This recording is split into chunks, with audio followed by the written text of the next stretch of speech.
Di desa terpencil, Bagas menorehkan darahnya di patung Baal, dan sesuatu mulai menagih jiwanya.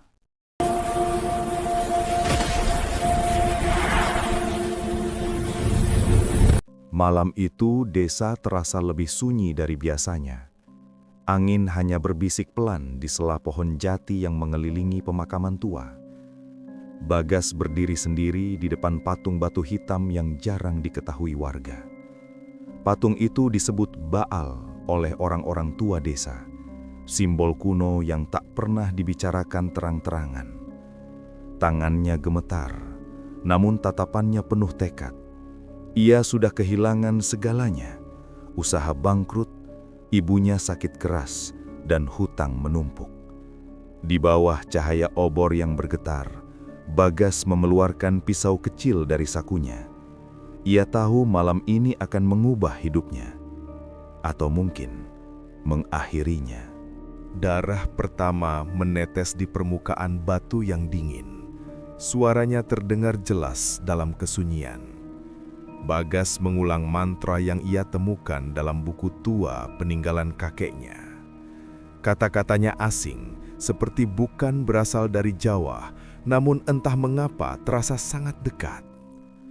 Angin mendadak berhenti. Hutan seperti menahan napas.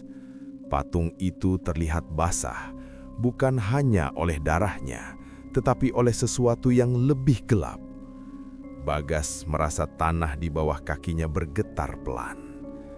Ia hampir mundur, namun teringat wajah ibunya yang terbaring lemah.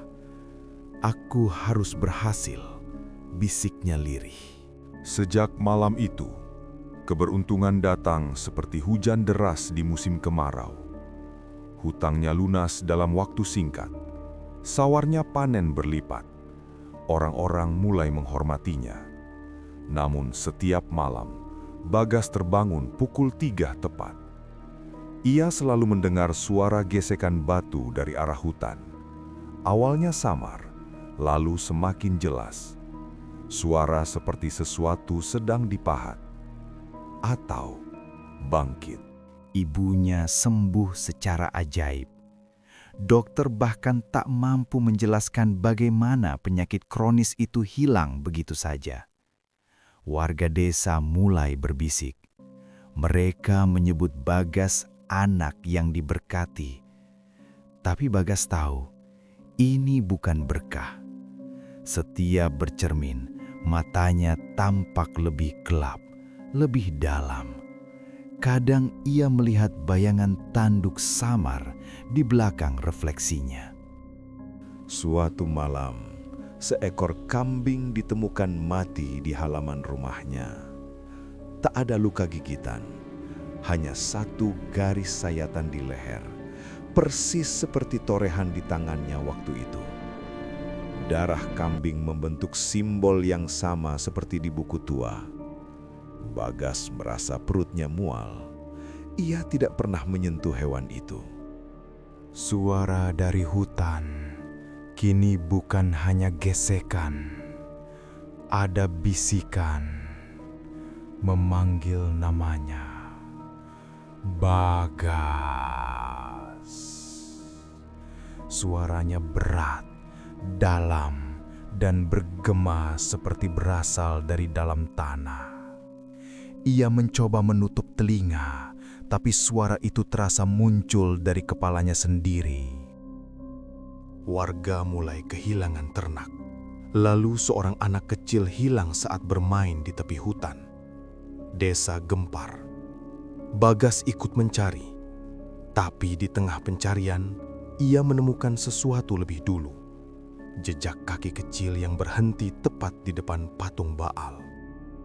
Di bawah cahaya bulan, patung itu tampak berbeda. Matanya seperti berlubang dalam, namun terasa menatap balik.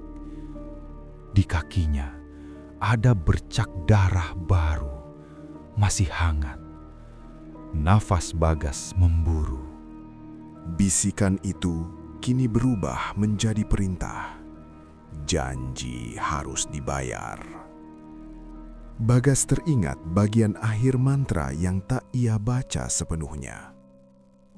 Ada kalimat yang terpotong tentang tumbal pengganti. Ibunya kembali jatuh sakit, lebih parah dari sebelumnya. Dokter tak lagi menemukan penjelasan. Bagas sadar, keberuntungan itu sedang ditarik kembali. Malam berikutnya, ia bermimpi berdiri di depan patung.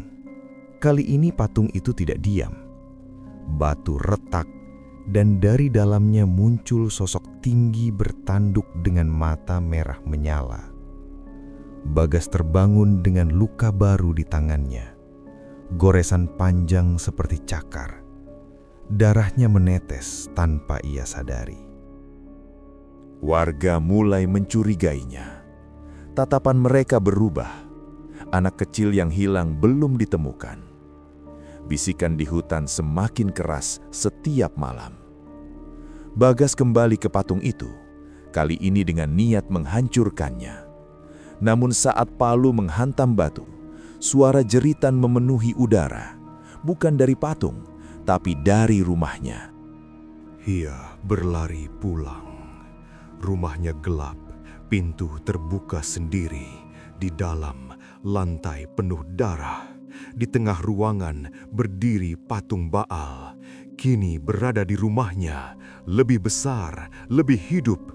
Dan di belakangnya terdengar suara ibunya berbisik pelan. Bagas, sekarang giliranmu.